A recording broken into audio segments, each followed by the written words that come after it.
тэнэг хүн чарсан ингээд ямар ч ашиггүй нэг юм хүн луурдаад байгаа юм шиг тогтолцоо яваад шүү дээ. Одоо эв хамт гэдэг чинь өөрөө социалист маягийн нийгмийн даатгалын тогтолцоотой гэсэн. Басны нийгмийн даатгалын тогтолцоо чинь өөрөө Понзи схемийн яг тэр Понзи загварчин байна. Ерөөсөө энэ төр зэсгт байгаа хүмүүс ерөөсөө газар дээр буухгүй.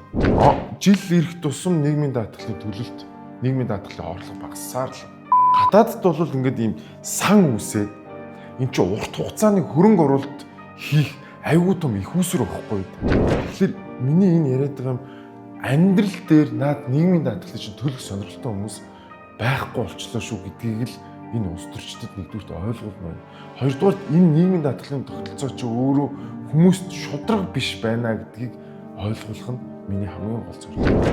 Одоо нийгмийн даатгалаа одоо нийт 24% төлж байгаа шүү дээ. Энийгээ зүгээр аваад банкнд хөрөнгөлүүлээд тахад зүгээр нэг жирийн дундаж 2 сая төгрөгийн салентай хүн тэтгэврт гарахдаа 600 гаруй сая төгрөгийн хадгаламжтай гарах гэдэг байгаа байхгүй. Биднийг тэнэг гэж бодоод байгаа юм уу? Яагаад юм би бол ойлгохгүй байгаа.